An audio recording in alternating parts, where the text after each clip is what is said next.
Hello नमस्कार दोस्तों, मैं शिवेंद्र आप सभी को स्वागत करते हैं शिवेंद्र ब्लॉग में। तो कैसे हैं दोस्तों, उम्मीद करता हूँ आप लोग बहुत अच्छे होंगे। तो भाई लोग एक काफ़ी से रील एक वायरल हो रहा है खेसारी भैया और रानी एक्टर का, काफ़ी गजब का। थोड़ा सा आप क्लिप देखे होंगे आगे स्क्रीन पे।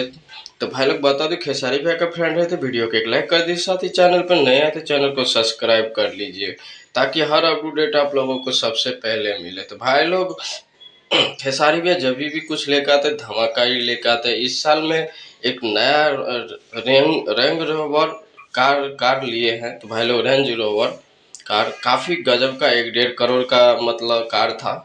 काफ़ी तहलका मचा दिए हैं भोजपुरी में। इसमें पवन बहराया भी थोड़ा मतलब नाराज है, और खेसारी भैया जो कर सकते हैं वो कोई नहीं कर सकते हैं। तो भाई लोग आप लोग समझ सकते हैं, खेसारी भैया जो भी कुछ कर सकते हैं उसके आगे कोई नहीं कर सकते हैं। तो भाई लोग खेसारी भैया का फ्रेंड है तो वीडियो को एक लाइक कर दीजिए, साथ ही चैनल पर नए आए तो चैनल को सब्सक्राइब कर लीजिए और शिवेंद्र ब्लॉग देखते रहिए। और ऐसे ही वीडियो देखने के लिए दिल से धन्यवाद। चलते हैं अगले वीडियो, मिलते हैं, तब तक के लिए अपना ख्याल रखें।